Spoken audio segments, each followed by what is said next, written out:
আবাসিক হোটেলে যা, পতিতার যা, টিকিট কাটে তারও ভয় আছে, কোন সময় জানি পুলিশ এসে অভিযান করে, ভয় আসেনি না? কিন্তু যে ব্যক্তি তার বউরে 3 তালাক দিছে, 100 তালাক দিছে, 14 গোষ্ঠীরে তালাক দিছে, এর কোনো ভয় নাই, এক বুক ফুলায় আবার থাকতেছে বউ লইয়া, আসেনি না? কিন্তু এভাবে যার সন্তান পয়দা হচ্ছে কিচ্ছু মনে করে না। অনেকে যার ভিতর আল্লাহর ভয় নাই সে জিগাও না হুজুররে, হুজুর এই দুষ্টামি করে কইলাম, দুষ্টামি করে কইলাম, মজা করে করলাম, হুজুর এই মনে দিছি না, এই ময়ে ময়ে বলছি, ঝগড়া লাগে হয়ে গেছে আর কি। তাহলে মানুষ কি খুশি হইয়া তালাক দেয়? খুশি হয়ে দেন, রাগ করেই তো দেয়, ঝগড়া করেও দেয়। এই জন্য ইসলামে 3টা বিধান আছে, এগুলো নিয়ে কোনো ঠাট্টা বিদ্রুপ নাই, মজা কইরা কইলেও হয়ে যায়। যেমন 2 জন সাক্ষীর সম্মুখে মেয়েকে যদি বলে আমি তোমাকে বিবাহের প্রস্তাব দিলাম, 2 জন সাক্ষী শুনলো, বিয়ে হয়ে গেছে, আর কিচ্ছু লাগবে। এখন আপনার প্রিয় তোমার স্ত্রীকে যদি বলেন তোমারে আমি 3 তালাক দিছি, ওয়াদার সুরে যদি সুর দিয়া কোন তালাক হয়ে গেছে।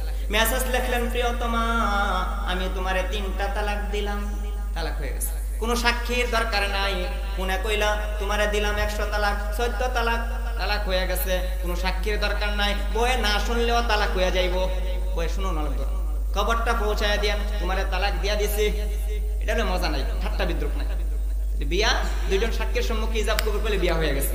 আর যদি তালাক দেয় এমনি দেয় কি দেয় না, কন্যা কেরে আপনার এমন ভাবে চলছে নি কেন সমাজে? ঝগড়া লাগবে তালাক দেয় 1 নাম্বার। এভাবে জিনা ব্যভিচার বাড়বে। আর জিনার শাস্তিকে আল্লাহর রাসূল বলেন উলঙ্গ নারী পুরুষ জাহান্নামের মাঝে একটা স্পেশাল চুলা থাকবে, নিচের দিকে অনেক প্রশস্ত হবে, মাথা হবে চিকন। উলঙ্গ নারী পুরুষ আগুন উপরে উঠলে তারা উপরে উঠে, আগুন নিচে গেলে তারা নিচে যায়। এভাবে কিয়ামত পর্যন্ত যারা জিনা ব্যভিচার করবে কিয়ামত পর্যন্ত শাস্তি দেওয়া হবে। কি বুঝলেন? কিয়ামত পর্যন্ত শাস্তি দেওয়া হবে। যারা 7টা গুণ অর্জন করবে, কয়টা গুণ? 7টা গুণ অর্জন করবে, আল্লাহ তাআলা সবচাইতে বড় জান্নাত জান্নাতুল ফেরদাউসের মালিক বানায়া দিবেন। আল্লাহ তাআলা বলেন قد أفلح المؤمنون الذين هم في صلاتهم خاشعون।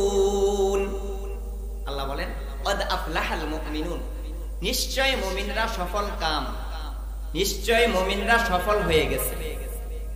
মুমিনরা সফল না বিফল? আল্লাহ বলেন নিশ্চয় মুমিনরা সফল। 7টা গুণ অর্জন করবে যারা, সবচেয়ে বড় জান্নাত জান্নাতুল ফেরদাউসের মালিক হবে তারা। তাহলে মুমিনরা সফল কাম হয়ে গেছে। তাহলে সফল কাকে বলে? যে জাহান্নাম থেকে রেহাই পাইলো, মুক্তি পাইলো, জান্নাতে যাইতে পারলো, সে হলো সফল। আল্লাহ তাআলা বলেন আল্লাযীনা হুম ফি সালাতিহিম খাশিউন। 1 নাম্বার, যারা তাদের নামাজ খুশু খুজুর সহিত নামাজ আদায় করে, একাগ্রতার সহিত নামাজ আদায় করে, বিনয়ের সাথে নামাজ আদায় করে, নামাজের মধ্যে খুশু খুজুর সহিত নামাজ আদায় করে, এটা হলো সফল মুমিন। জান্নাতুল ফেরদাউসের অধিবাসী হবে, জান্নাতুল ফেরদাউসের মালিক হবে ওই মুমিন নরনারীর। 1 নাম্বার গুণ যারা নামাজে খুশু খুজু করে, এর মানে খুশু খুজুর সহিত নামাজ আদায় করে। আল্লাহর নবী বলেন কিয়ামতের আগে মসজিদ ভর্তি মুসল্লি থাকবে, কিন্তু খুশু খুজু উঠায় নেওয়া হবে। মসজিদ ভর্তি মুসল্লি কিন্তু খুশু খুজু নাই, একাগ্রতা নাই, ধীরস্থির ভাবে নামাজ আদায় করবে না, ফরজ ওয়াজিব ঠিক রেখে নামাজ আদায় করবে না। খুশু খুজু একাগ্রতার সহিত নামাজ আদায় করা, খুশু খুজুর সহিত নামাজ আদায় করা, তাহলে ধীরস্থির ভাবে নামাজ আদায় করা। আল্লাহ এক আয়াতে বলেন উতলু মা উহিয়া ইলাইকা মিনাল কিতাব ওয়া আকিমিস সালাহ ইন্নাস সালাতা তানহা আনিল ফাহশাই ওয়াল মুনকার ওয়া লাযিকরুল্লাহি আকবার ওয়াল্লাহু ইয়ালামু মা তাসনাউন। ইয়া রাসূলুল্লাহ, ইয়া হাবিবাল্লাহ, আপনি কোরআন তেলাওয়াত করুন। কোরআন তেলাওয়াত করে আপনার উম্মতদেরকে শোনান, সাহাবায়ে কেরামকে শোনান। 1 নাম্বার কোরআন তেলাওয়াত, 2 নাম্বার নামাজ কায়েম করেন, নামাজে প্রতিষ্ঠা করেন। আল্লাহ তাআলা তৃতীয় ভাগে বলেন নিশ্চয় নামাজে সমস্ত গুনার কাছ থেকে, অশ্লীল বেহায়া নির্লজ্জ গুনার কাছ থেকে বিরত রাখে। নিশ্চয় নামাজ সমস্ত গুনার কাছ থেকে বিরত রাখে। এখন আমাদের বেলায় প্রশ্ন জাগে, হুজুর আমাদের সমাজে দেখা যায় নামাজ পড়ে ঘুষের কারবারে জড়িত, নামাজ পড়ে সুদের কারবারে জড়িত, নামাজ পড়ে জিনার কাজে জড়িত, নামাজ পড়ে জুলুমের কাজে জড়িত, নামাজ পড়ে মানুষের গীবত করে, নামাজ পড়ে মানুষকে খুন করে, আছে না নাই? নামাজ পড়ে আবার সমস্ত পাপ কাজে জড়িত থাকে। এমন মুসল্লি আমাদের সমাজে কম না বেশি? তাহলে আল্লাহ তাআলা বলতেছেন ইন্নাস সালাতা তানহা আনিল ফাহশাই ওয়াল মুনকার, নিশ্চয় নামাজি ব্যক্তিকে সমস্ত গুনার কাছ থেকে বিরত রাখবে। তাহলে দেখা গেল আমাদের সমাজে মানুষেরা নামাজ পড়ে আবার গুনার কাজ করে, তার নামাজ তাকে গুনাহ থেকে ফিরাই না। এর মানে বোঝা গেল তার নামাজ সঠিকভাবে হয় না। দেখুন আল্লাহ বলছেন নিশ্চয় নামাজ সমস্ত গুনার কাছ থেকে ফিরিয়ে রাখবে। এখন আমি নামাজ পড়ি, আমার নামাজ যদি সমস্ত গুনার কাছ থেকে আমাকে না ফিরাই, এর মানে আমার নামাজ হয় না। আয়াত কখন নাজিল হইল? একটা শানে নুজুল শুনেন। নবী করিম সাল্লাল্লাহু আলাইহি ওয়াসাল্লামের জামানায় সবে মাত্র ইসলাম গ্রহণ করেছে, একদম সবে মাত্র ইসলাম গ্রহণ করেছে। আজান দেওয়ার সাথে সাথে মসজিদে আসে, জামাতের সহিত নামাজ আদায় করে। নামাজ শেষ হওয়ার পরে সমাজে যায়া যত রকমের পাপ কাজ সমাজে জড়িত আছে, সমাজে যত রকমের পাপ কাজ চলে, সমস্ত পাপ কাজে সে জড়িত থাকে। অন্যান্য সাহাবে কারাম নবী করিম সাল্লাল্লাহু আলাইহি ওয়াসাল্লামের কাছে বিচার দায়ের করলো, ইয়া রাসূলুল্লাহ, ইয়া হাবিবাল্লাহ, তারে বিচার করেন, নতুবা তারে ওয়াজ করেন। সে নামাজ পড়ে আবার সমস্ত গুনার কাজে জড়িত থাকে, তারে ওয়াজ করেন, তাহলে ফিতনা দেবে। আল্লাহ রাসূল বলেন তারে ওয়াজ করার দরকার নাই, তারে ফিতনা দেওয়ার দরকার নাই, তাকে তার নামাজ ঠিক করতে দাও। সে নামাজ পড়ে গুনার কাজ করে, নামাজ পড়ে গুনার কাজ করে। একদিন দেখা গেল নামাজ পড়ে আর গুনার কাজ করে না। ওই লোকটাকে কেন্দ্র কইরা আল্লাহ তাআলা এই আয়াতটা নাজিল করলেন, উতলু মা উহিয়া ইলাইকা মিনাল কিতাব আকিমিস সালাহ ইন্নাস সালাতা তানহা আনিল ফাহশাই ওয়াল মুনকার ওয়ালা যিকরুল্লাহি আকবার আল্লাহু ইয়ালামু মা তাসনাউন। নিশ্চয় নামাজ সমস্ত গুনার কাছ থেকে বিরত রাখে। এখন প্রশ্ন, তাহলে আমরা নামাজ পড়ি, তাহলে আমাদের নামাজ আমাদেরকে কেন গুনাহ থেকে ফিরাই না? মুফাসসিরিনে কেরাম তাফসীরের কিতাবে লেখেন, নামাজি ব্যক্তির যতক্ষণ পর্যন্ত দুইটা দিক ঠিক না হবে ততক্ষণ পর্যন্ত তার নামাজ তাকে গুনাহ থেকে ফিরাইবে না, তার নামাজ তাকে গুনাহ থেকে বিরত রাখবে না। কয়টা গুণ? দুইটা দিক যতক্ষণ পর্যন্ত ঠিক না হবে, সঠিক না হবে, যতই নামাজ পড়ুক না কেন তার এই নামাজটা তাকে গুনাহ থেকে ফিরাইবে না। এক নাম্বার নামাজের বাহ্যিক দিক, আরেকটা হলো আধ্যাত্মিক দিক। নামাজের বাহ্যিক দিক কোনটা? কোনটা ফরজ, কোনটা ওয়াজিব, কোনটা সুন্নত, সঠিকভাবে ধীরস্থিরভাবে রুকু সিজদা সঠিকভাবে আদায় করা, একাগ্রতার সহিত নামাজ আদায় করা, ফরজ ওয়াজিব ঠিক মতো আদায় করে করে নামাজ আদায় করা। এভাবে যদি নামাজ আদায় করেন তখন আপনার নামাজ কবুল হইবে। ওই নামাজটাই আপনাকে সমস্ত গুনার কাছ থেকে বিরত রাখবে। নামাজের ফরজ ওয়াজিব সুন্নত সবগুলো ঠিকভাবে আদায় করলেন, সঠিকভাবে পালন করলেন, ফরজ আদায় করলেন, ওয়াজিব আদায় করলেন, সুন্নত আদায় করলেন, তারপরও আপনার নামাজ আপনাকে গুনার কাছ থেকে বিরত রাখবে না যতক্ষণ না পর্যন্ত আপনার আধ্যাত্মিক দিক ঠিক না হবে। আধ্যাত্মিক দিক কোনটা? জিবরাইল আলাইহিস সালাতু ওয়াস সালাম আল্লাহর নবীর কাছে আসলেন, আসার পর বললেন, ইয়া রাসূলুল্লাহ, ইয়া হাবিবাল্লাহ, মাল ইহসান, নির্ভেজাল ইবাদত কোনটা? আল্লাহর নবী জবাব দেন, আনতা আবুদাল্লাহ কাআন্নাকা তারাহু ফা ইল্লাম তাকুন তারাহু ফা ইন্নাহু ইয়ারাক। তুমি এমন ভাবে আল্লাহর ইবাদত বন্দেগী করবে যেন তুমি নিজের চোখে আল্লাহকে দেখতেছো, কিন্তু দুনিয়ার চর্ম চোখে তো আল্লাহকে দেখা সম্ভব না। এমন ধ্যান খেলের সাথে নামাজ আদায় করবে, আল্লাহ আমাকে দেখতেছেন, আল্লাহ আমাকে দেখতেছেন, আল্লাহর সামনে দাঁড়াইছি, আল্লাহর চোখে ফাঁকি দেওয়া সম্ভব না।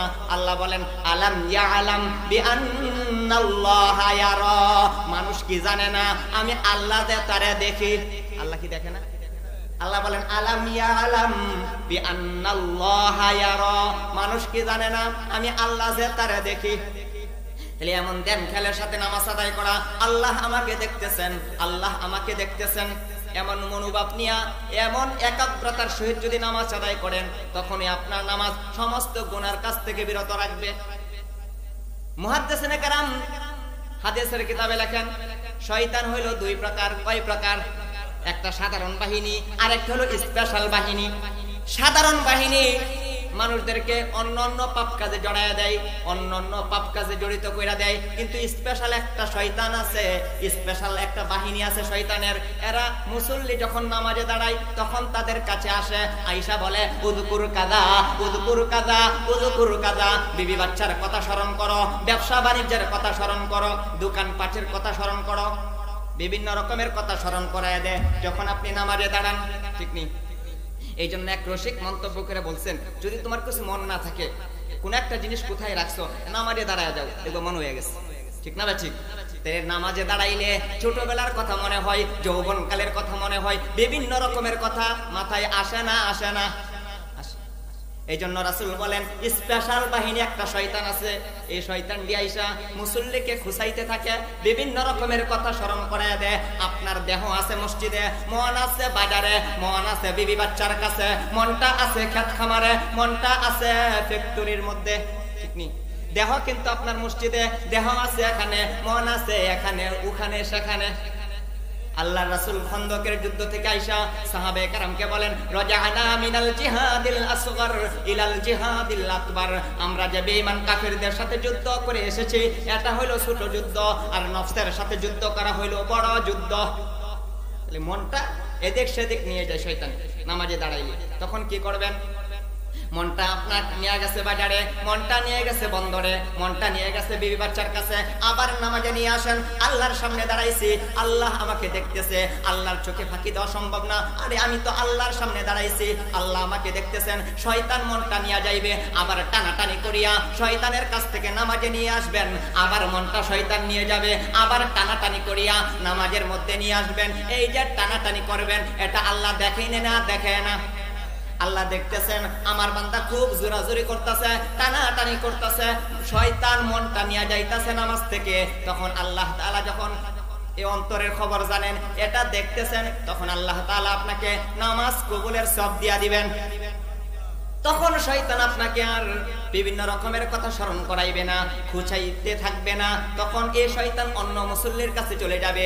যখন আপনার নামাজের বাহ্যিক দিক ফরজ ওয়াজিব সুন্নত ঠিক হয়ে যাবে, যখন আধ্যাত্মিক দিক, যখন এমন একাগ্রতার সহিত খুশু খুজুর সহিত এমন তনকে হাজির করে নামাজ পড়বেন, আল্লাহর সামনে দাঁড়াইছি, আল্লাহ দেখতেছেন, আল্লাহ দেখতেছেন, মনটা নিয়ে যাইবে, আবার নিয়ে আসবেন। আল্লাহর সামনে দাঁড়াইছি, আল্লাহ দেখতেছেন, এমন মনোভাব নিয়ে যখন নামাজ আদায় করবেন, মন তনকে হাজির কইরা যখন নামাজ আদায় করবেন, তখন আল্লাহ তাআলা আপনাকে নামাজ কবুলের সওয়াব দিয়া দিবেন। এই দুইটা গুণ যখন ঠিক হইয়া যাইবে, তখনই আপনার নামাজ সমস্ত গুনার কাছ থেকে ফিরাইয়া রাখবে। বুঝাইছে? এভাবে নামাজ পড়বে, নামাজ কবুল হইবে। আনলে কিয়ামত পর্যন্ত নামাজ পড়বেন, আমাদের হক আদায় হইবে, তো এটা পরিপূর্ণ নামাজ হবে। আল্লাহ বলছেন নিশ্চয় নামাজ সমস্ত গুনার কাছ থেকে বিরত রাখবে। কখন? নামাজে ব্যক্তির যখন দুইটা গুণ, দুইটা দিক ঠিক হবে, ফরজ ওয়াজিব সুন্নাত ঠিক করা, এমন মনোভাব নিয়ে নামাজ আদায় করা, আল্লাহ আমাকে দেখতেছেন, আল্লাহ আমাকে দেখতেছেন, আল্লাহর সামনে দাঁড়াইছি, মনটা নিয়ে যাইবে, আবার নিয়ে আসেন, আরে আল্লাহর সামনে দাঁড়াইছি, আল্লাহর সামনে দাঁড়াইছি, এমন মনোভাব ধ্যান খেয়াল যখন পয়দা হবে, ওই নামাজই সমস্ত গুনার কাছ থেকে আপনাকে বিরত রাখবে। তাহলে 7টা গুণ অর্জন করবে যারা, সবচাইতে বড় জান্নাত, জান্নাতুল ফেরদাউসের মালিক হবে তারা। 1 নাম্বার আল্লাযীনা হুম ফি সালাতিহিম খাশিউন, যারা খুশু খুজুর সহিত নামাজ আদায় করে। আমাদের সমাজে মুসল্লি হলো 4 প্রকার, জান্নাতে যাবে 1 প্রকার। একটা হলো 8 মুসল্লি। 8 মুসল্লি মানে 8 দিনে একদিন, মানে শুক্রবারে নামাজ পড়ে, আছে না? নাই এমন? যখন জুমার খুতবা দেয় কিছু মানুষ দৌড়তে দৌড়তে আসে, কোন রকমে নামাজ পড়ে, আসে সবার পরে যা সবার আগে, আছে না? নাই?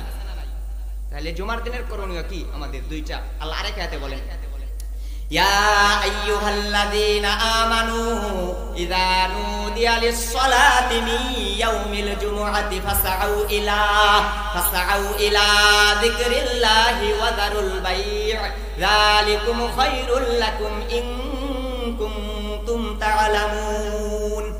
আল্লাহ বলেন, হে ঈমানদারের দলেরা, জুমার দিন যখন তোমাদেরকে নামাজের জন্য ডাকা হয়, জুমার আজান দেওয়া হয়, তখন তোমরা যিকরিল্লাহর দিকে দাবিত হও। যিকরিল্লাহর ব্যাখ্যায় মুফতি শফি রহমাতুল্লাহি আলাইহি তাফসিরে মাআরিফুল কোরআনে দুইটা ব্যাখ্যা লিখেছেন। এক নাম্বার হইল খুতবা শোনা, দুই নাম্বার হইল জুমার নামাজ পড়া। তাহলে এই জন্য কেন জোহরের নামাজ তো ছিল 4 রাকাত, কিন্তু জুমার নামাজ কেন 2 রাকাত? আর 2 রাকাত হইল এই খুতবার লাগিয়া, খুতবার জন্য 2 রাকাত। এই জন্য অনেক মুসল্লি আছে কোন রকম আইসা জামাতটা পড়ে আবার দৌড় দেয়, আছে না নাই? তাহলে জুমার দিনের করণীয় হইল দুইটা, 1 নাম্বার খুতবা শোনা, 2 নাম্বার নামাজ পড়া। করণীয় দুইটা, আমাদের খুতবা শুনতে হবে 2 নাম্বার, তারপর নামাজ পড়তে হবে। فإذا قضيت الصلاة فانتشروا في الأرض وابتغوا من فضل الله واذكروا الله كثيرا لعلكم تفلحون। নামাজ শেষ হয়ে গেলে তোমার চাকরির মধ্যে তুমি চলে যাও, তোমার ডিউটিতে তুমি চলে যাও, তোমার ক্ষেত খামারে তুমি চলে যাও, ও ডাক্তার সাহেব তোমার চেম্বারে তুমি চলে যাও, যার যার কাজকর্মে লাগিয়ে যাও। নামাজ শেষ আর মসজিদে বসে থাকো না, যাও কাজকর্মে চলে যাও। 1 নাম্বার হলো 8 মুসল্লি 8 দিনে একদিন শুক্রবারে নামাজ পড়ে, এই নামাজ পড়ে জান্নাতে যাওয়া যাবে না। আর একটা হলো খাট মুসল্লি। খাট মুসল্লি মানে যখন মুরতারকে খাটে শুয়াই তখন জানাজার নামাজে সবাই আগে, আছে না নাই? অন্য কোনো নামাজে পাবেন না, এটা হলো খাট মুসল্লি। মানে মুরতারকে যখন খাটে শুয়া তখন নামাজে সবার কাতারে, আছে না নাই? এমন মুসল্লি, এই খাট মুসল্লি হয়েও জান্নাতে যাওয়া যাবে। তাহলে 8 মুসল্লি খাট মুসল্লি। আরেকটা আছে খুশ মুসল্লি, মানে আনন্দের মুসল্লি। এর মানে 2 ঈদের নামাজে সবার আগে সামনের কাতারে খাট। 2 ঈদের নামাজে খুশ মুসল্লি, মানে খুশির মুসল্লি। 2 ঈদের নামাজে আছে, অন্যান্য নামাজে তার পাওয়া যায় না। আর হলো হক মুসল্লি, যারা 5 ওয়াক্ত নামাজ পড়ে, এরা হলো হক মুসল্লি। তাইলে রাসূল কারীম সাল্লাল্লাহু আলাইহি সাল্লাম বলেন as-salatu মিফতাহুল জান্নাহ, নামাজ জান্নাতের চাবি। একজন সাহাবী দাঁড়ায় বলেন, ইয়া রাসূলুল্লাহ, ইয়া হাবিবাল্লাহ, আমরা জানি ইসলামের স্তম্ভ ভিত্তি খুঁটি 5টা, কালেমা, নামাজ, রোজা, হজ, যাকাত। 1 নাম্বার কালেমা, 2 নাম্বার নামাজ। তাহলে নামাজ কেন জান্নাতের চাবি হইল, কালেমা কেন হইল না? কালেমায়ে দোষ করলো নাকি? প্রশ্ন থাকে না? তাহলে রাসূল বলতেছেন নামাজ হলো জান্নাতের চাবি, কালিমা কেন জান্নাতের চাবি হইল না? আল্লাহ রাসূল বলেন, বসো, যারা ইসলাম গ্রহণ করেছে, মুসলমান হয়েছে, তাদের কাছে জান্নাতের চাবি আছে। দুনিয়ার তালা খুলতে যেমন 5 কাঁটাওয়ালা চাবির দরকার, ঠিক তেমনি ভাবে জান্নাতের তালা খুলতে হলেও 5 কাঁটাওয়ালা চাবির দরকার। আর 5টা কাঁটা হলো 5 ওয়াক্ত নামাজ। যারা ইসলাম গ্রহণ করেছে, চাবি আছে, নষ্ট চাবি, দাঁতবিহীন চাবি। দাঁতবিহীন চাবি দ্বারা জান্নাতের তালা খোলা সম্ভব না। এই জন্য 5 ওয়াক্ত নামাজ পড়তে হবে। 5 ওয়াক্ত নামাজ হইল এই চাবির 5টা কাঁটা। কাজে দুনিয়ার তালা খুলতে যেমন 5 কাঁটাওয়ালা চাবির দরকার, ঠিক তেমনি ভাবে জান্নাতের তালা খুলতে হলেও 5 কাঁটাওয়ালা চাবির দরকার। এর মানে 5 ওয়াক্ত নামাজ পড়া লাগবে। রাসূল ব্যাখ্যা দিয়ে গেছে। তাহলে যারা ইসলাম গ্রহণ করেছে, জান্নাতের চাবি আছে, চাবির দাঁত নাই। আর চাবির দাঁত হইল 5 ওয়াক্ত নামাজ। তাহলে 1 নাম্বার আল্লাযীনা হুম ফি সালাতিহিম খাশিউন, যারা খুশু খুজুর সহিত নামাজ আদায় করে, একাগ্রতার সহিত নামাজ আদায় করে, এটা হলো সফল মুমিন। যারা সাকসেস মুমিন, যারা জান্নাতুল ফেরদাউসের অধিবাসী হবে, যারা উত্তরাধিকারী হবে, যারা, তাদের 1 নাম্বার গুণ একাগ্রতার সহিত খুশু খুজুর সহিত নামাজ আদায় করে। খুশু খুজুর সহিত নামাজ আদায় করে 1 নাম্বার। আল্লাযীনা হুম ফি সালাতিহিম খাশিউন, যারা খুশু খুজুর সহিত নামাজ আদায় করে, একাগ্রতার সহিত নামাজ আদায় করে। 1 নাম্বার গুণ। 1 নাম্বার, বেশি ব্যাখ্যা দিব না, একটু একটু করে বলবো ইনশাআল্লাহ। 1 নাম্বার। 2 নাম্বার ওয়াল্লাযীনা হুম আনিল লাগwi মুরিদুন। 2 নাম্বার সফল মুমিন যারা, তাদের 2 নাম্বার গুণ, যারা অনর্থক কথা এবং কাজ থেকে নিজেকে বিরত রাখে। অনর্থক কথা বলে না, মানুষের গীবত করে না, জবান দ্বারা গালি গুলাস করে না, মানুষকে কটু কথা বলে না, তারা জবানের হেফাজত করে, অনর্থক কথা বলে না, অনর্থক কাজ করে না, যে কথার দ্বারা দুনিয়াত কোনো উপকার নাই, আখিরাতের কোনো উপকার নাই। যে কাজ করলে দুনিয়াতে কোনো ফায়দা নাই, আখিরাতে কোনো ফায়দা নাই, এমন কথা এবং কাজ থেকে নিজেকে বিরত রাখে। এটা হলো সফল মুমিন যারা, তাদের 2 নাম্বার গুণ। 2 নাম্বার গুণ। আল্লাহর রাসূল বলেন, মাইয়াযমান লিমা বাইনা লাহিয়াইহি ওয়া মা বাইনা রিজলাইহি আযমান লাহুল জান্নাহ।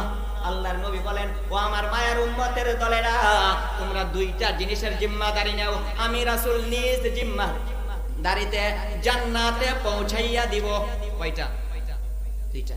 রাসূল বলেন দুইটা জিনিসের জিম্মাদারি নেও, আমি রাসূল নিজ জিম্মাদারিতে জান্নাতে পৌঁছায়া দিব।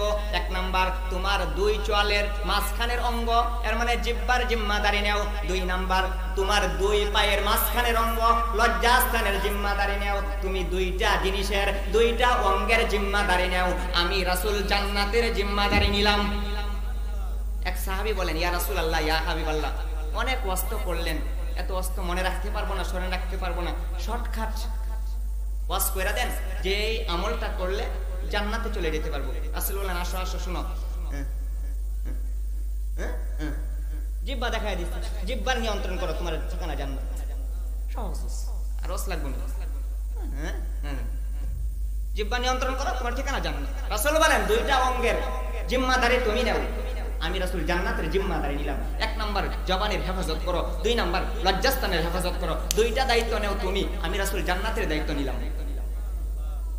আল্লাহ তাআলা এই কথা বলেন ওয়াল্লাযীনা হুম আনিল লাগওয়ি মুরিদুন, যারা অনর্থক কথা এবং অনর্থক কাজ থেকে নিজেকে বিরত রাখে, এরা হলো সফল মুমিন, এরা হলো কামিয়াব মুমিন, এরা হলো জান্নাতুল ফেরদাউসের মালিক।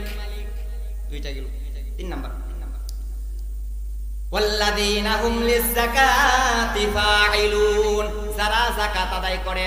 এক নাম্বার অর্থ হলো যারা যাকাত আদায় করে। দুই নাম্বার যারা গুনাহ থেকে অন্তরকে পাক পবিত্র রাখে, অহংকার করে না, কোনো মানুষ দেখানো ইবাদত করে না, মানুষের প্রতি হিংসা করে না, বিদ্বেষ পোষণ করে না, যারা অন্তরকে পাক সাফ রাখতে পারে, কলিজাকে পাক সাফ রাখতে পারে, পরিষ্কার রাখতে পারে, এটা হলো সফল মুমিনের তিন নাম্বার গুণ।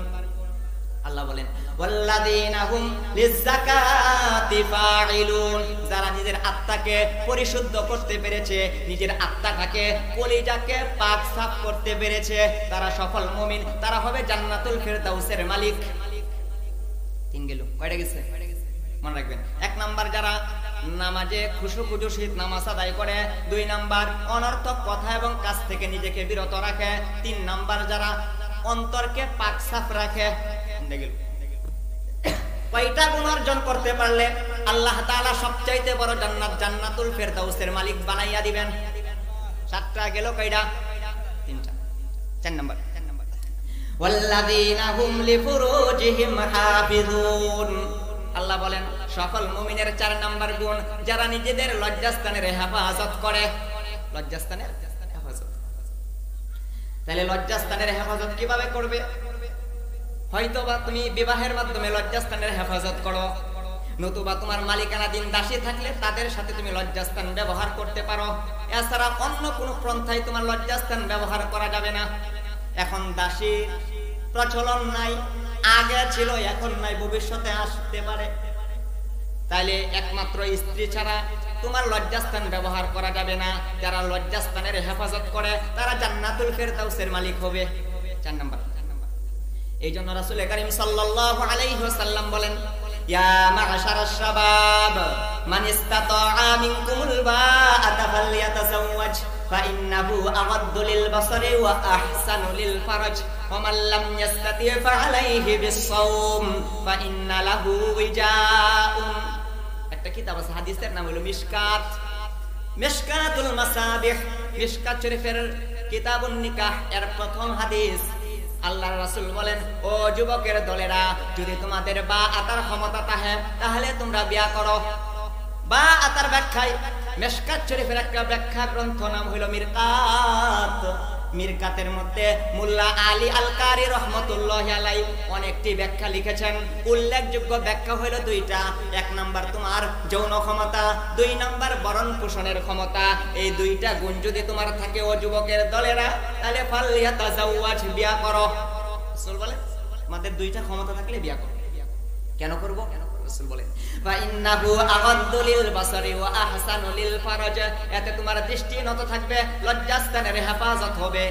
ওয়া মান লাম ইসতাতি' ফাআলাইহি বিস-সাওম ফাইন্না লাহু উইজাউন। হুজুর আমার এখন বরণ পোষণের ক্ষমতা নাই, আমার যৌন ক্ষমতা আছে, ভরণ পোষণের ক্ষমতা নাই, এখন আমি কি করব? রাসূল তোমার ব্যবস্থা করে দিয়ে গেছেন। আল্লাহ রাসূল বলেন তুমি রোজা রাখতে থাকো, রোজা রাখলে তোমার যৌবন কন্ট্রোল থাকবে। এটা হলো রোজার মাধ্যমে তোমার যৌবনকে কন্ট্রোল রাখার একটা ব্যবস্থা। রোজা রাখো। রাসূল বলেন তোমার যৌন ক্ষমতা আছে, ভরণ পোষণের ক্ষমতা আছে, বিয়ে করো, এতে তোমার দৃষ্টি হেফাজত হবে, লজ্জাস্থানের হেফাজত হবে। হুজুর আমার ভরণ পোষণের ক্ষমতা নাই, তাহলে রোজা রাখো। গুনার কোনো অপশন নাই, গুনাহ করতে পারবা না। এজন্য সফল মুমিন যারা, 4 নাম্বার গুণ আল্লাহ বলেন ওয়াল্লাযীনা হুম লিফুরুজিহিম হাফিজুন, যারা তাদের লজ্জাস্থানের হেফাজত করে। আমাদের সমাজে জিনারে জিনা মনে করে না, হাটে বাজারে বন্দরে পার্কে রাস্তাঘাটে জিনা হচ্ছে, জিনারে কিচ্ছু মনেই করে না।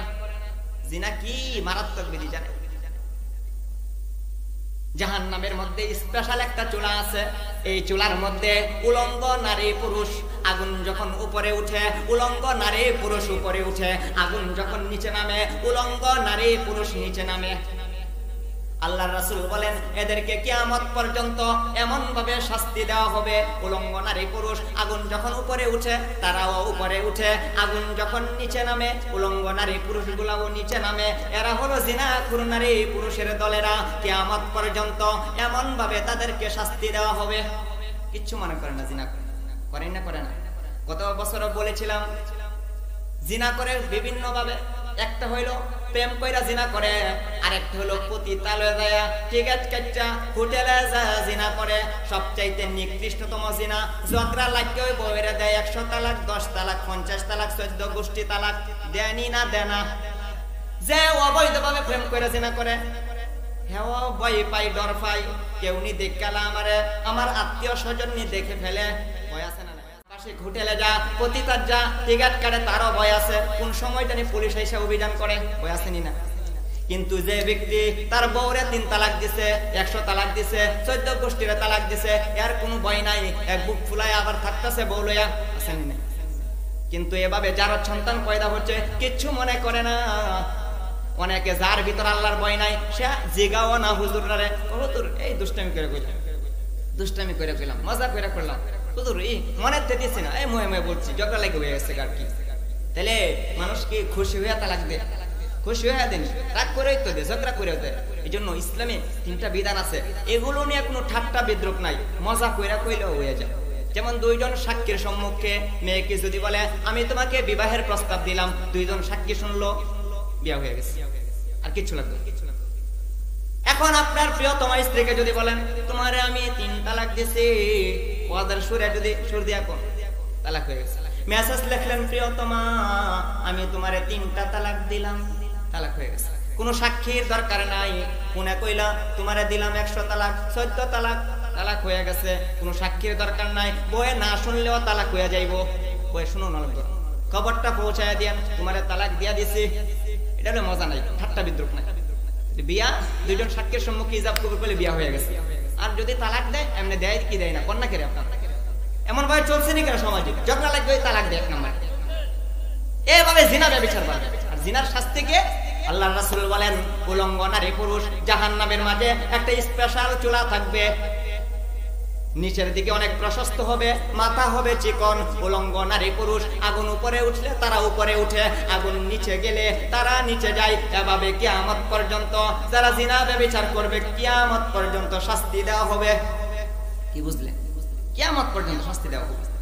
এই জন্য রাসূল বলেন লজ্জাস্থানের হেফাজত করবে যারা, সবচাইতে বড় জান্নাত, জান্নাতুল ফেরদাউসের মালিক বানায়া দিব আমি আল্লাহ তাদেরকে। লজ্জাস্থানের হেফাজত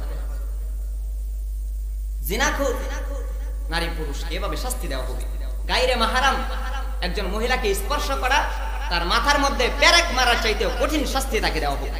মাথার মধ্যে পেরেক মারার চাইতেও কঠিন শাস্তি তাকে দেওয়া হবে। অথচ জিনাকে আমরা কিচ্ছু মনে করি না। আর বর্তমান মানুষ জিনারে জিনাই বলে করে না। এজন্য যদি মানুষ একটা বিয়ে করছে, এখন এক স্ত্রী অসুস্থ বা কোনো কারণে তার নিজের লজ্জাস্থানে হেফাজত হচ্ছে না, দৃষ্টি হেফাজত হচ্ছে না, আরেকটা বিয়ে করলে কবে চরিত্র খারাপ, ঠিক না বেঠিক? এক বিয়ে করছে এবং আরেকটা বিয়ে করলে কবে চরিত্র খারাপ। আর যে হুজুররা বলে এত উপায়ই নাই, লুচ্ছামূলক, ঠিক না বেঠিক? রাসূল কারীম সাল্লাল্লাহু আলাইহি সাল্লাম একাধিক বিবাহ করছেন নাকি করছেন না? রাসূল কারীম সাল্লাল্লাহু আলাইহি ওয়াসাল্লাম একাধিক বিবাহ করেছেন। বিবাহ করা সুন্নত, বিধবা করা আরেক সুন্নত, একাধিক বিবাহ করা আরেক সুন্নত। ছেলে টুপি পরা সুন্নত, পাঞ্জাবি পরা সুন্নত, লুঙ্গি পরা সুন্নত, মেসওয়াক করা সুন্নত, ডান পাও দিয়া মসজিদে প্রবেশ করা সুন্নত, বিয়া করা সুন্নত, বিধবা করা আরেক সুন্নত, দুই বিয়া করা আরেক সুন্নত। এটা কইলে তো হুজুর এইটা কি বয়ান করে, এটা হুজুর এইটা কি বয়ান করলো, অথচ সেটা জানেন না আপনারা। তাহলে তুমি জিনা করতে পারতা না। দৃষ্টির হেফাজত রাখবা, লজ্জাস্থানের হেফাজত রাখবা। জিনার কি মারাত্মক বিধি শুনেন। রাসূল কারীম সাল্লাল্লাহু আলাইহি ওয়াসাল্লাম বলেন, ফাইদা বালাগা ফালিউসাউবিজহু ফাইন বালাগা ওয়ালাম ইউসাউবিজহু ফাআসাবা ইসমান ফাইন্নামা ইসমুহু আলা আবি। আল্লাহর রাসূল বলেন, ও অভিভাবকেরা, তোমাদের সন্তান বালেগ হইলে দ্রুত বিবাহ করাইয়া দাও। যদি সন্তান বালেগ হওয়ার পরে, মেয়ে বালেগা হওয়ার পরে মা বাবা বিবাহের ব্যবস্থা করে না, যদি কোনো ছেলে মেয়ে গুনাহ করে, ওই গুনাহ পিতার উপর বর্তাবে। আপনার মেয়েরে বিয়া দিলেন না, ছেলেরে বিয়া করাইলেন না, এখন অবৈধ সম্পর্ক করতেছে, জিনা করতেছে, পতিতা যাচ্ছে, হোটেলে যাচ্ছে, এটা গুনাহ ছেলের হইতো না। রাসূল বলেন, ফাইন্নামা ইসমুহু আলা আবি, পিতার উপর বর্তাবে। এইজন্য রাসূল বলেন, সন্তান বালেগ হইলে বিয়া করায়া দাও, বিয়া করায়া দাও। এইজন্য রাসূল কারীম সাল্লাল্লাহু আলাইহি ওয়াসাল্লাম বলেন, সন্তান বালেগ হইলে বিয়া করায়া দাও। বর্তমানে ঢাকার শহর জিনার শহরে পরিণত হয়ে গেছে। ফ্ল্যাটে ফ্ল্যাটে জিনা হচ্ছে, জিনারে কিচ্ছু মানুষ মনে করে না। ফ্ল্যাটে ফ্ল্যাটে জিনা হচ্ছে, স্বামী চলে যাচ্ছে বাসা থেকে, আরেকটা পরপুরুষকে নিয়ে আসতেছে বাসার মধ্যে, ঠিক না ঠিক? ফ্ল্যাটে ফ্ল্যাটে জিনা হচ্ছে, জিনার বাজার গরম। যখন বিয়া কঠিন হবে, জিনা সহজ হবে। তো যখন বিয়া সহজ হয়ে যাবে, তেমন জিনা করবে না, জিনা কঠিন হবে। এই জন্য আল্লাহ একাতে বলেন, সূরা জিলজাল আয়াত নাম্বার 4, আল্লাহ বলেন, ইয়াউমা ইযিন তুহাদ্দিসু আখবারাহা, সেদিন জমিন খবরা খবর বলে দিবে। কোন জমিনে দাঁড়ায়া মিথ্যা কথা বলেছিল, কোন জমিনে দাঁড়ায়া অপকর্ম করেছিল, কোন জমিনে দাঁড়ায়া কোন ফ্ল্যাটের মধ্যে, কোন বাসার মধ্যে জিনা করেছিল, এই জমিনের জবান আল্লাহ খুলে দিবেন। জমিন ঠাস ঠাস করে আল্লাহর কাছে বলে দিবে। শুধু তাই নয়, সূরা ইয়াসিন আয়াত নাম্বার 65, আল্লাহ বলেন, আল ইয়াউমা নাখতিমু আলা আফওয়াহিহিম ওয়া তুকাল্লিমুনা আইদিহিম ওয়া তাশহাদু আরজুলুহুম বিমা কানু ইয়াকসিবুন। আল্লাহ বলেন, ও জগতের মানবেরা, কিয়ামতের কঠিন ময়দানে আমি আল্লাহ তোমাদের মুখকে বন্ধ করিয়া দিব, মুখের মধ্যে মোহর এঁটে দিব। তোমাদের হাত আমি আল্লাহর সাথে কথা বলবে, তোমাদের পাও আমি আল্লাহর সাথে কথা বলবে। হাত বলে দিবে, তুমি একটা অবৈধভাবে পর নারীকে স্পর্শ করেছ, পাও দিয়া হেঁটে হেঁটে জিনার কাজ করতে গিয়েছিলে, পাও বলে দিবে। হাত বলবে আল্লাহর সাথে কথা, পাও বলবে আল্লাহর সাথে কথা, জমিন বলবে আল্লাহর সাথে কথা। শুধু তাই নয়, সূরা হামিম সাজদা আয়াত নাম্বার 20, আয়াত নাম্বার 21, আল্লাহ বলেন, হাত্তা ইযা জাউহা শাহিদা আলাইহিম সামউহুম ওয়া আবসারুহুম ওয়া জুলুদুহুম বিমা কানু ইয়ামালুন ওয়া ক্বালু লিজুলুদিহিম লিমা শাহিদতুম আলাইনা ক্বালু আনতাকনা আল্লাহুল্লাযী আনতাকা কুল্লা শাইইন ওয়া হুয়া খালাকাকুম আউওয়ালা মাররাতিন ওয়া ইলাইহি তুরজাউন। আল্লাহ বলেন, ও পৃথিবীর মানব জাতি, হে, কিয়ামতের কঠিন ময়দানে তোমাদের চক্ষু আমি আল্লাহর সাথে কথা বলবে, চক্ষু সাক্ষী দিবে। তোমাদের কান আমি আল্লাহর সাথে কথা বলবে, কান সাক্ষী দিবে। চামড়াও আমি আল্লাহর সাথে কথা বলবে, চামড়াও সাক্ষী দিবে। তখন পাপিষ্ঠ গুনাহগারের দলেরা বলবে, এই চামড়া, তোমাকে এত সুন্দর করে রেখেছিলাম দুনিয়াতে, আজকে তুমি আমার বিরুদ্ধে কেন সাক্ষী দিলে? চামড়া বলবে, এই পাপিষ্টের পাপিষ্ঠ, তোমার কি শরম লাগে না, তোমার কি লজ্জা লাগে না যে আল্লাহ তাআলা দুনিয়াতে সমস্ত কিছুর বাক শক্তি দান করেছেন, ওই আল্লাহ তাআলা আজকে আমাদের বাক শক্তি দান করেছেন, তিনি তোমাদেরকে প্রথমে সৃষ্টি করেছেন, তার কাছেই তোমাদেরকে ফিরে যেতে হবে। তাহলে কি বুঝলেন? কিয়ামতের কঠিন ময়দানে হাত আল্লাহর সাথে কথা বলবে, পাও আল্লাহর সাথে কথা বলবে, জমিন আল্লাহর সাথে কথা বলবে, চক্ষু আল্লাহর সাথে কথা বলবে, ঠোঁট আল্লাহর সাথে কথা বলবে, চামড়া আল্লাহর সাথে কথা বলবে, কান আল্লাহর সাথে কথা বলবে। সাক্ষী দিব, মুখে আল্লাহ মুহর এঁটে দিবেন, মুখ বন্ধ, অঙ্গ প্রত্যঙ্গ সাক্ষী দিয়ে দিবেন। এই জন্য জিনা, ব্যভিচার সমাজে বেড়ে গেছে। রাসূল কারীম সাল্লাল্লাহু আলাইহি ওয়াসাল্লাম একখান হাদিসে ইরশাদ ফরমান, কিয়ামতের একটা লক্ষণ হইল ওয়ায়াকসুরাজ জিনা, সমাজে জিনা ব্যভিচার বাড়িয়া যাবে। তখন বিপদ মুসিবত একের পর এক আসতেই থাকবে, বন্ধ করা যাবে না। যে সমাজে গুনাহ বেড়ে যাবে, জিনা ব্যভিচার বেড়ে যাবে, ওই সমাজে আল্লাহর আযাব গজব বিপদ মুসিবত আসতেই থাকবে, ঠেকাইতে পারবে না। এজন্য জিনার কি শাস্তি? যদি একটা অবিবাহিত ছেলে মেয়ে জিনা করে আর সাক্ষী প্রমাণ থাকে, যদি ইসলামী রাষ্ট্র ব্যবস্থা থাকতো, আল্লাহর আইন হইল আয-যানিয়াতু ওয়াজ-যানি ফাজলিদু কুল্লা ওয়াহিদিম মিনহুমা মিআতা জালদা। ছেলে মেয়ে অবিবাহিত যদি জিনা করে সাক্ষী প্রমাণ পাওয়া যায়, তাহলে সবার সামনে মেয়ের আগে 100 বেত্রাঘাত করো, তারপর ছেলেকে 100 বেত্রাঘাত করো, এবং 1 বছরের জন্য দেশতে বাড়ি করে দাও। দেশও জায়গা নাই, কেন এই অপকর্ম করলি? আল্লাহর বিধান, আল্লাহর আইন। যেদিন ইসলামী রাষ্ট্র ব্যবস্থা হবে সেদিন এই আইন চালু হবে ইনশাআল্লাহ। তাইলে কি অবিবাহিত ছেলে মেয়ে যদি জিনা করে, অপকর্ম করে, হোটেলে ধরা খায়, পতিতার ধরা খায়, তাহলে কি করবা? সবার সামনে আগে মেয়েরে 100 বেত্রাঘাত করবা, তারপর ছেলেকে 100 ফিটনা দিবা, 100 বেত্রাঘাত করবা, এবং 1 বছরের জন্য দেশতে বাড়ি করে দিবা। আল্লাহর বিধান। কয়জনে মানে, কয়জনে শুনে? শুধু তাই নয়, আরো দেখেন, বর্তমানে জিনারে জিনা মানুষ মনে করে না, শালি দুলাভাই সম্পর্ক আছে না নাই? এত দূরে যাওয়া লাভ নাই। মা ছেলে সম্পর্ক, বাবা মেয়ে সম্পর্ক, মেয়ের জামাই শাশুড়ি এরা সম্পর্ক। আপনারা জানেন কিনা জানি না, তো আমরা যখন ঢাকা যাত্রাবাড়ি পড়তাম ইফতা বিভাগে, হুজুররা বলতো, এই মাওলানা সাহেব এই ফতোয়াটা বা করো। আশ্চর্য, কিরে মা ছেলের সাথে কিভাবে আবার এমন কাজ হইতে পারে? মাথায় ঘুরাইতো আমার। আছে না নাই? জিনা এ পরিমাণ মানছে, শালি দুলাভাই, বাবা মেয়ের সাথে সম্পর্ক, মা ছেলের সাথে সম্পর্ক, মেয়ের জামাই শাশুড়ির সাথে সম্পর্ক, আছে না নাই? এ পরিমাণ জিনা বাড়ছে। রাসূল বলেন কিয়ামতের একটা লক্ষণ, সমাজে জিনা ব্যভিচার বাড়িয়া যাবে। ইসলামী কিসাসের বিধান আছে। চক্ষুর বদলে চক্ষু, হাতের বদলে হাত, কানের বদলে কান, পায়ের বদলে পা। ইসলামে কিসাসের বিধান আছে, কিসাসের কিন্তু ক্ষমা আছে, কিসাসের ক্ষমা আছে। কিন্তু জিনা এমন এক মারাত্মক বিধি যার কোনো ক্ষমা নাই। চুরির বিধান কি?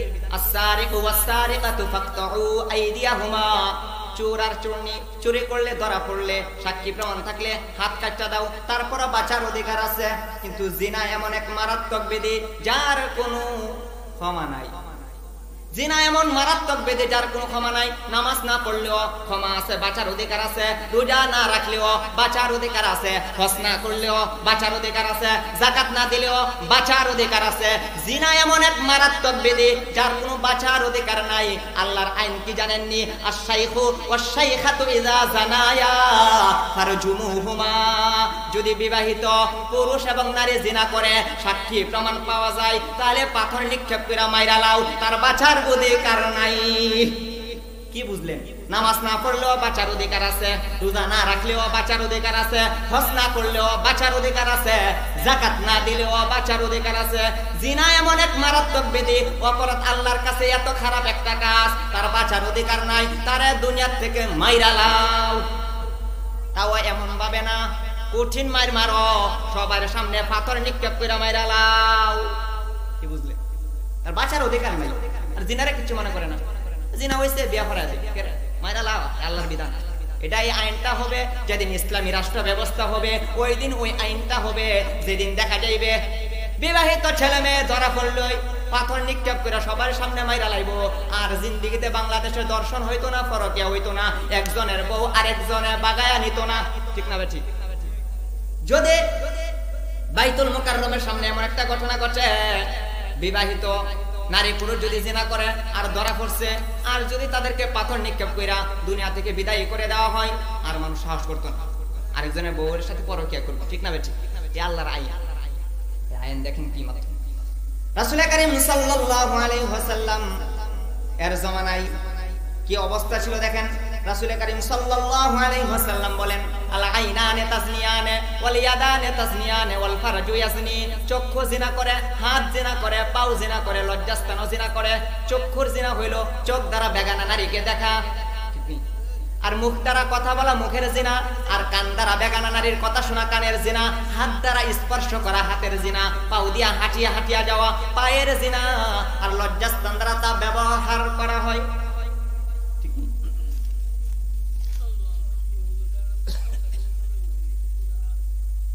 তাহলে জিনারে মানুষ জিনা মনে করে না।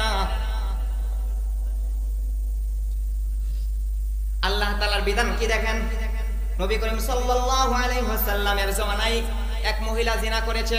কি করছে? জিনা।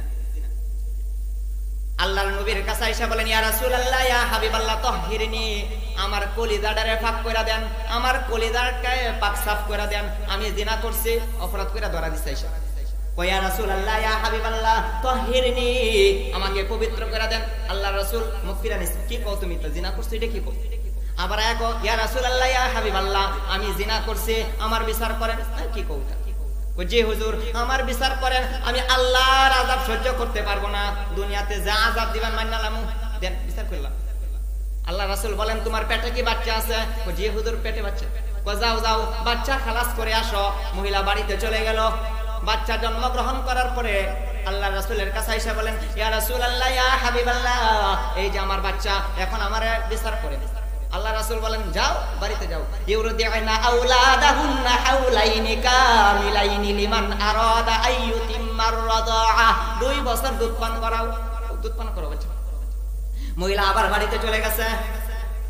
দুধ পান করানোর পরে আবার ওই মহিলা এক হাতে বাচ্চা আর এক হাতে হইল রুটি।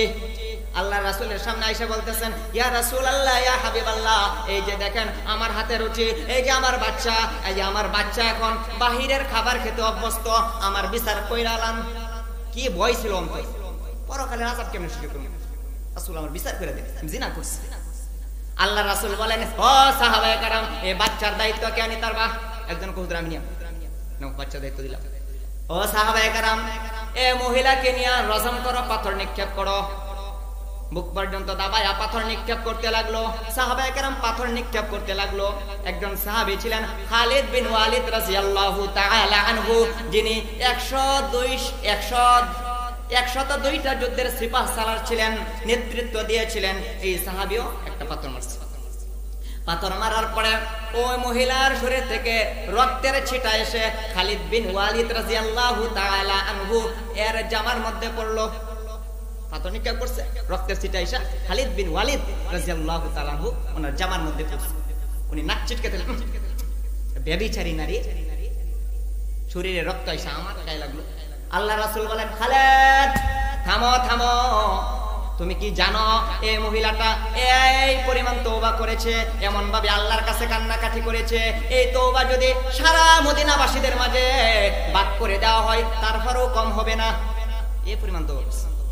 হে খালিদ, আমি দেখতেছি এই মহিলা এখন জান্নাতের নদীর মধ্যে সাঁতার কাটছে। এই যুবক ভাই, যুবক বোন, ও যুবক ভাইয়েরা, যুবতী বোনেরা, এখনো সময় আছে, তওবা করে ফিরে আসুন। কি অপরাধ আল্লাহর দৃষ্টিতে এটা, তার বাঁচার অধিকার নাই, এটা হলো জিনার শাস্তি। তাহলে আল্লাহ তাআলা বলেন, ওয়াল্লাযীনা হুম লিফুরুজিহিম হাফিজুন, 4 নম্বর গুণ, যারা লজ্জাস্থানের হেফাজত করে আল্লাহ সবচেয়ে বড় জান্নাত, জান্নাতুল ফেরদাউস দান দিব, দান করে দিব, ওয়ারিশ বানায় দিব। এইজন্য লজ্জাস্থানের হেফাজত করা। যারা গোপনে জিনা করবে ভয়ঙ্কর 3টা শাস্তি। 1 নম্বর আত-তাউন, সে মহামারীতে আক্রান্ত হয়ে মারা যাইবে, মহামারীতে আক্রান্ত হয়ে মারা যাইবে, নাম্বার 1। নাম্বার 2, এমন রোগ আল্লাহ তাআলা তাকে দিবেন যে রোগ আগের যুগের কারো হয় নাই, এমন রোগ দিবেন আল্লাহ। 3 নাম্বার, যারা গোপনে জিনা করবে আল্লাহ তাআলা তাকে দারিদ্রতার কষাঘাতে ফেলে দিবেন, আল্লাহ তাকে দারিদ্রতা দিয়ে দিবেন। তাহলে 1 নাম্বার, যারা গোপনে জিনা করবে আল্লাহ তাআলা সে মহামারীতে আক্রান্ত হয়ে মারা যাইবে। 2 নাম্বার, সে এমন রোগে মারা যাইবে যে রোগ আগের যুগের আগের মানুষের হয় নাই।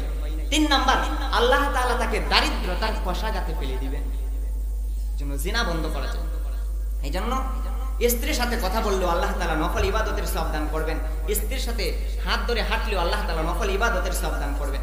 এই জন্য এক হাদিসে রাসূল বলেন, ইন্না মিন আশরাতিস সাআহ আইয়ুরফা'আল ইলমু ওয়া ইয়াকসুরাল জাহলু ওয়া ইয়াকসুরাজ জিনা ওয়া ইয়াকসুরা শুরবুল খামরি ওয়া ইয়াকিল্লার রিজালু ওয়া ইয়াকসুরান নিসা হাত্তা ইয়াকুনা লি 50 ইমরাআতান আল কাইয়িমুল ওয়াহিদ। আল্লাহর নবীজি বলেন কিয়ামতের কিছু লক্ষণ হইলো আইয়ুরফা'আল ইলমু, ইলম উঠিয়া যাবে, ওয়া ইয়াকসুরাল জাহলু, মূর্খতা সমাজে বেড়ে যাবে, ওয়া ইয়াকসুরাজ জিনা, সমাজে জিনা ব্যভিচার বেড়ে যাবে, ওয়া ইয়াকসুরা শুরবুল খামরি, মানুষ অধিক হারে মদ পান করবে, ওয়া ইয়াকিল্লার রিজাল ওয়া ইয়াকসুরান নিসা, পুরুষ কমিয়া যাবে, নারী বাড়িয়া যাবে, হাত্তা ইয়াকুনা লি 50 ইমরাআতান আল কাইয়িমুল ওয়াহিদ, এমন কি একজন পুরুষের অধীনে 50 জন করে নারী থাকবে। একজনের পুরুষের অধীনে কয়জন? 50 জন করে নারী থাকবে। তাহলে বর্তমানে নারী বেশি না পুরুষ বেশি? নারী বেশি। প্রধানমন্ত্রী নারী, এমপির মধ্যে আছে নারী, চেয়ারম্যানও আছে নারী, মেম্বার নিও আছে নারী, ম্যাডাম নিও আছে নারী, আছে না নাই? প্রত্যেক সেক্টরে নারী আছে না নাই? রাসূল বলেন পুরুষ কমিয়া যাবে, নারী বাড়িয়া যাবে, এমনকি একজন পুরুষের অধীনে 50 জন করে নারী থাকবে। বাংলাদেশের সরকারি রিপোর্ট অনুযায়ী বাংলাদেশে 18 লক্ষ নারী বেশি আছে পুরুষের তুলনায়। কয় লক্ষ? 18 লক্ষ নারী বেশি আছে। প্রত্যেকটা জেলায় 26,556 জন নারী বেশি, 26,556 জন বাকেরা কুমারী নারী বেশি আছে। এছাড়া বিধবা, ডিভোর্স, তালাক প্রাপ্ত তো আছেই। এই জন্য একাধিক বিবাহের প্রচলন যদি না ঘটে তাহলে বাংলাদেশে 30 থেকে 50 লক্ষ নারী স্বামী নামক নিয়ামত থেকে বঞ্চিত থাকবে। এই জন্য তোমার দৃষ্টির হেফাজত করো, লজ্জাস্থানের হেফাজত করো, একটা বিয়া করো, একটা হয় না 2টা করো, 3টা করো, 4টা করো, অপশন আছে, একসাথে 4টা রাখতে হবে। আল্লাহ তাআলা সূরা নিসা আয়াত নাম্বার 3 আল্লাহ বলেন, ফানকিহু মা তাবা লাকুম মিনান নিসাই মাসনা ওয়া থুলাথা ওয়া রুবা' ফাইন খিফতুম আল্লা তা'দিলু ফাওয়াহিদা। আল্লাহ তাআলা বলেন 2টা বিয়া করো, অসুবিধা নাই, 3টা করো, 4টা করো, কিন্তু ইনসাফ কায়েম করতে হবে। যদি তোমার এই আশঙ্কা হয় ইনসাফ কায়েম করতে পারবে না তাহলে একটা ওই ঠিক আছে। আল্লাহ রাসূল বলেন যার 2টা বউ আছে যদি ইনসাফ কায়েম না করে তার কি শাস্তি? রাসূল বলেন মান কানা লাহু ইমরাআতান ইয়ামিলু লিইহদাহুমা আলাল উখরা জাআ ইয়াউমাল কিয়ামাতি আহাদু শিক্কাইহিমা ইলুন। যে ব্যক্তির 2টা বউ আছে একজনের প্রতি বেশি ঝুঁকিয়া পড়বে, কিয়ামতের কঠিন ময়দানে এমন ভাবে উঠবে তার শরীরের একাংশ ঝুঁকে থাকবে। এমন কোন সাহাবী ছিলেন না যিনি একাধিক বিবাহ করেন নাই। আবু বকর সিদ্দিক রাদিয়াল্লাহু তাআলা আনহু একাধিক বিবাহ করেছেন, ওমর রাদিয়াল্লাহু তাআলা আনহু একাধিক বিবাহ করেছেন, আলী রাদিয়াল্লাহু তাআলা আনহু একাধিক বিবাহ করেছেন, উসমান গনি রাদিয়াল্লাহু তাআলা আনহু একাধিক বিবাহ করেছেন। ইতিহাস পড়ুন আর নবীগণের দিকে একটু লক্ষ্য করুন। নূহ আলাইহিস সালাতু ওয়াস সালাম 2টা বিবাহ করেছেন, 4 জন সন্তান ছিল। হযরত ইব্রাহিম আলাইহিস সালাম 4টা বিবাহ করেছেন, 12টা সন্তান ছিল। হযরত সুলাইমান আলাইহিস সালাতু ওয়াস সালাম 1000 বিবাহ করেছেন। দাউদ আলাইহিস সালাতু ওয়াস সালাম 99টা বিবাহ করেছেন। হযরত লূত আলাইহিস সালাতু ওয়াস সালাম 2টা বিবাহ করেছেন, 4 জন সন্তান ছিল। শুধু তাই নয়, আমাদের নবী মুহাম্মদুর রাসূলুল্লাহ সাল্লাল্লাহু আলাইহি ওয়াসাল্লাম ওনার 11টা স্ত্রী ছিল, ঠিক না বেঠিক? শুধু তাই নয়, সাহাবায়ে কেরামের দিকে তাকান। আবু বকর সিদ্দিক রাদিয়াল্লাহু তাআলা আনহু 4টা বিবাহ করেছেন, 8টা সন্তান ছিল। ওমর রাদিয়াল্লাহু তাআলা আনহু 8টা বিবাহ করেছেন, 17টা সন্তান ছিল। আলী রাদিয়াল্লাহু তাআলা আনহু 9টা বিবাহ করেছেন, 31 জন সন্তান ছিল। উসমান গনি রাদিয়াল্লাহু তাআলা আনহু রাসূলের 2 কন্যা সহ 7টা বিবাহ করেছেন, 17 জন সন্তান ছিল। খালিদ বিন ওয়ালিদ রাদিয়াল্লাহু তাআলা আনহু 24টা বিবাহ করেছেন, 81 জন সন্তান ছিল। তাহলে একাধিক বিবাহ আল্লাহর বিধান, রাসূলের সুন্নাত, একসাথে 4টা রাখা যাবে। গাইলান রাদিয়াল্লাহু তাআলা আনহু ইসলাম গ্রহণ করেছে, তার স্ত্রী 10টা। আল্লাহ রাসূল বলেন 4টা রাইখা বাকিগুলো ছাইরা দাও, 4টা রাখা। শুধু তাই নয়, আব্দুল কাদের জিলানী রাহমাতুল্লাহ আলাইহি উনি 4টা বিবাহ করেছেন, 31 জন সন্তান ছিল। 31 জন। হাসান রাদিয়াল্লাহু তাআলা আনহু 70টা বিবাহ করেছেন, 350 এর অধিক সন্তান ছিল। আলী রাদিয়াল্লাহু তাআলা আনহু জিজ্ঞাসা করা হইল যে আপনি এত বিয়া কেন করেন? হ্যাঁ, তো উনি বলতেছেন আল্লাহর নবীর মেয়ে ফাতেমাকে বিবাহ করার পরে আমার বিবাহের আগ্রহ ইচ্ছা ছিল না। আমার হাবিব, আমার দোস্ত বলেছেন তাজাওয়াজুল ওয়াদুদ আল ওয়ালুদ ফা ইন্নী মুকাথিরুম বিকুমুল উমাম। তোমরা ওই সমস্ত নারীদেরকে দেখে দেখে বিয়ে করো যারা বেশি সন্তান প্রসব করে, বেশি বেশি সন্তান প্রসব করে, কেননা তোমাদের সন্তানাদি বেশি হবে, আমি নবীর উম্মত বেশি হবে। কিয়ামতের কঠিন ময়দানে আমি বেশি উম্মত নিয়ে ফখর করিব। শুধু তাই নয়, বাংলাদেশের উলামায়ে কেরামের দিকে তাকান, হাফেজ হুজুর রহমাতুল্লাহ আলাইহি একাধিক বিবাহ করেছেন। চরমোনাই পীর সাহেব হুজুর রহমাতুল্লাহ আলাইহি একাধিক বিবাহ করেছেন। মুফতি কাফায়েতুল্লাহ সাহেব রহমাতুল্লাহ আলাইহি একাধিক বিবাহ করেছেন। মামুনুল হক সাহেবের বাবা শাইখুল হাদিস আল্লামা আজিজুল হক রহমাতুল্লাহ আলাইহি একাধিক বিবাহ করেছেন। ঢাকার একজন বড় আলেম মুফতি মামুনুর রশিদ কাসিমি হাফিজাহুল্লাহ, তিনি 4টা বিবাহ করেছেন। গোপালগঞ্জের একজন বড় আলেম মুফতি শিহাবউদ্দিন কাসিমি হাফিজাহুল্লাহ 4টা বিবাহ করেছেন। 27 জন সন্তান ছিল, 27 জন সন্তান ছিল। তাহলে একাধিক বিবাহ আল্লাহর বিধান, রাসূলের সুন্নাত। গত আজকে কয় তারিখ? 14 তারিখ। এটা কি নভেম্বর না অক্টোবর? নভেম্বর। গত অক্টোবরের 20 তারিখে একাধিক বিবাহ করার কারণে সিলেট বউয়ে তার জামাইরে জব করে মাইরা লাইছে।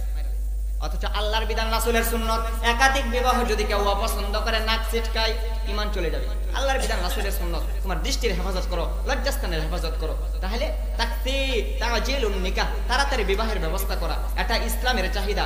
তাসহিলুন নিকাহ, বিবাহকে সহজ করা, এটা ইসলামের চাহিদা। যদি এত টাকা দেন, মোহর ধার্য করেন, বিবাহ দেওয়া তো কঠিন হয়ে যাবে, ঠিক নেই? এই জন্য ইসলামের চাহিদা তাজিলুন নিকাহ, বিবাহকে দ্রুত করো। তাসহিলুন নিকাহ, বিবাহকে সহজ করো। তাকসিরুন নিকাহ, অধিক বিবাহ করা। তাকসিরুল আওলাদ, বেশি সন্তান নেওয়া। নিকাহুল আরমালা, বিধবা, ডিভোর্স, তালাকপ্রাপ্তকে বিবাহ করা। নিকাহুশ শায়খ, যে আপনি এখন বয়স 30, 35, 40, এখন স্ত্রী মারা গেছে, এখন ছেলে মেয়েরা আর বিবাহ করেন, আছে না? এমন বহু ঘটনা আছে। এই জন্য রাসূল সাল্লাল্লাহু আলাইহি ওয়াসাল্লাম 60 বছর বয়সে 62 বছর মেয়েকে বিবাহ করেছেন। তাহলে নিকাহুশ শায়খ, বুড়া বুড়ির বিবাহের ব্যবস্থা করে দাও, এটা ইসলামের চাহিদা। এই বিষয়গুলো তো সচরাচর আলোচনা হয় না। হয় জিনা, ব্যভিচার, এই বিয়ার সাথে বিষয়টা আলোচনা হয় না। মনে করে জীবনে বিয়ে একটা, কিন্তু এই যে 18 লক্ষ নারী বেশি আছে, এরা কই যাইব? যদি সবাই বয়ে থাকে বাংলাদেশের বিয়ে একটা জীবনে, তাহলে যে বর্তমানে সরকারের রিপোর্ট অনুযায়ী 18 লক্ষ নারী বেশি আছে, প্রত্যেকটা জেলায় 26,556 জন নারী বেশি আছে। যদি একাধিক বিবাহ না করে, তাহলে বাংলাদেশে 30 থেকে 50 লক্ষ নারী বেশি থাকবে। তারা কি পতিতার সম্পত্তি হবে? এই জন্য আল্লাহ বিধান দিয়ে দিয়েছে। রাসূল বলেছেন, কিয়ামতের আগে পুরুষ কমে যাবে, নারী বেড়ে যাবে, এমনকি একজন পুরুষের অধীনে 50 জন করে নারী থাকবে। আর যে হাদিসটা বলেছিলাম, রাসূল কারীম সাল্লাল্লাহু আলাইহি ওয়াসাল্লাম বলেন, as-sa'i 'ala al-armalati wal miskini kal mujahidi fi sabilillah wa kas-sa'imi la yuftaru wa kal qa'imi la yuftaru।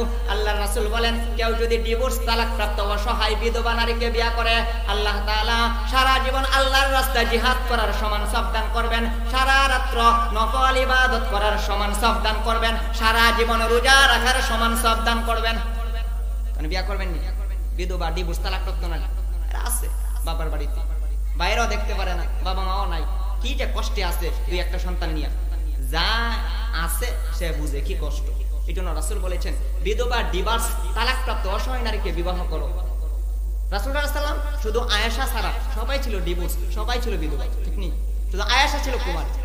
তো রাসূল বলেন, যারা বিধবা, ডিভোর্স, তালাকপ্রাপ্ত অসহায় নারীকে বিবাহ করবে, সারা জীবন জিহাদ করার সমান সওয়াব দান করবেন, সারা রাত্র ইবাদত করার সমান সওয়াব দান করবেন, সারা বছর রোজা রাখার সমান সওয়াব দান করবেন। এই কথা তো শুনছেন নি? একাধিক বিয়ার কথা বলে হুজুর আর দাওয়াত দিবেন না, তো আমরা গরো সতীন আনার বা করতেছে হুজুর, ঠিক না? গত 20 তারিখে মাইরা লাইছি কে বিয়া করল, আরে আল্লাহর বিধান, রাসূলের সুন্নাত, যদি এটা কি কম হুজুর? তারা তো ঈমান চলে যাবে। রাসূল সাল্লাল্লাহু আলাইহি ওয়াসাল্লাম কি চরিত্র খারাপ আছেন? মক্কার কাফেররা রাসূলের কইছে পাগল, গণক, জ্যোতিষ, কইছে না? কিন্তু এই কথা কইছে না কাফেররা যে রাসূলের চরিত্র খারাপ, এই কথা বলে নাই। কারণ ওই সময় রাসূলের জামানায় নিয়ম ছিল, তালাকপ্রাপ্ত বিধবা, ডিভোর্স থাকলে তো তার ইদ্যত পালনের পরে প্রস্তাব দেওয়া হতো, বিবাহ করে নিয়ে আসতো, তার একটা ছায়া হয়ে যেত, তার একটা গার্ডিয়ান হয়ে যেত। এই জন্য এই বিধবা, ডিভোর্স, তালাকপ্রাপ্ত নারীকে বিবাহ করা, তাহলে জিনা, ব্যভিচার বন্ধ হয়ে যাবে। এই জন্য তোমার দৃষ্টির হেফাজত করো, লজ্জাস্থানের হেফাজত করো। তাহলে যে কথা বলতেছিলাম, 7টা গুণ অর্জন করলে আল্লাহ সবচাইতে বড় জান্নাত, জান্নাতুল ফেরদাউসের মালিক বানায়া দিবে। 1 নাম্বার, যারা নামাজ খুশু খুজুর সহিত আদায় করে। নাম্বার 2, যারা অনর্থক কথা কাজ থেকে নিজেকে বিরত রাখে। নাম্বার 3, যারা নিজের আত্মাকে পরিশুদ্ধ করে। নাম্বার 4, যারা নিজের লজ্জাস্থানের হেফাজত করে। 5 নাম্বার আল্লাহ বলেন, ফামান ইবতাগা ওয়ারাআ যালিকা ফাউলাইকা হুমুল আদুন। যারা স্ত্রী ছাড়া এবং মালিকানাধীন দাসী ছাড়া লজ্জাস্থান ব্যবহার করবে, তারা হবে সীমা লঙ্ঘনকারী। যদি স্ত্রীর ক্ষেত্রে লজ্জাস্থান ব্যবহার করে, এতে তাদেরকে নিন্দা করা হবে না। কারো যদি 4টে বউ থাকে, 1000 বাদী থাকে, আর যদি কেউ টিটকারি মস্কারি করে রাখো তোমার লাগে কয়টা, তাহলে তার ঈমান চলে যাবে। আল্লাহর বিধান, রাসূলের সুন্নাত, শক্তি সামর্থ্য থাকলে ইনসাফ কায়েম করতে পারলে তুমি বিয়া করো। তাহলে একাধিক বেবি যাদের আছে, তিনটা ক্ষেত্রে ইনসাফ কায়েম করতে হবে সমান সমান। যেমন রাত্রি যাপন সমান সমান, বড় বউয়ের ঘর 3 দিন, ছোট বউয়ের ঘর 3 দিন, 1 নাম্বার। 2 নাম্বার, প্রয়োজনের অতিরিক্ত গিফট দিলে বড় বউকে যা দিবেন ছোট বউকে তা দিবেন। 3 নাম্বার, আপনি মারা গেলে সম্পত্তি বড় বউ যা পাবে ছোট বউ তা পাবে। 3টা ক্ষেত্রে ইনসাফ কায়েম করো। বলবো এত কিছু পারাম, তাহলে 10টা সন্তানের মাঝে ইনসাফ কায়েম করতে পারেন, 10টা শিক্ষকের মাঝে ইনসাফ কায়েম করতে পারেন, মা বাবার মাঝে ইনসাফ কায়েম করতে পারেন, আত্মীয় স্বজনের মাঝে ইনসাফ কায়েম করতে পারেন। 2টা আদরের এত প্রিয়তমা স্ত্রীর মাঝে ইনসাফ কায়েম করতে পারবেন না। তাহলে 4 নম্বরে লজ্জাস্থানের হেফাজত করে। 5 নাম্বার বলেন, 5 নাম্বার আল্লাহ তাআলা বলেন ওয়াল্লাযীনা হুম লিআমানাতিহিম, যারা আমানত রক্ষা করে। 6 নাম্বার ওয়া আহদিহিম রাউন, যারা ওয়াদা রক্ষা করে। 7 নাম্বার আল্লাহ বলেন ওয়াল্লাযীনা হুম আলা সালাওয়াতিহিম ইউহাফাযুন, যারা নামাজের হেফাজত করে। হাফিযু আলাস সালাওয়াতি ওয়াস সালাতিল উসতা, সমস্ত নামাজের হেফাজত করে, বিশেষ করে আসরের নামাজেরও হেফাজত করে। তাহলে প্রথমে বললেন নামাজের কথা, শেষেও বললেন নামাজের কথা। নামাজ ঠিক হবে, মাঝখানের 5টা ঠিক হয়ে যাবে। নামাজ ঠিক যার সব ঠিক তার। এই জন্য কিয়ামতের কঠিন ময়দানে সর্বপ্রথম নামাজের হিসাব নেওয়া হবে। নামাজের হিসাব সঠিকভাবে দিতে পারবেন, অন্যগুলো আল্লাহ তাআলা মাফ করে দিবেন। তাহলে আল্লাহ তাআলা বলেন উলাইকা হুমুল ওয়ারিসুন, এরা হবে ওয়ারিস, উত্তরাধিকারী। আল্লাযীনা ইয়ারিসুনাল ফিরদাউস হুম ফিহা খালিদুন, তারা হবে জান্নাতুল ফিরদাউসের অধিবাসী, তারা হবে জান্নাতুল ফিরদাউসের মালিক। 7টা গুণ যারা অর্জন করবে।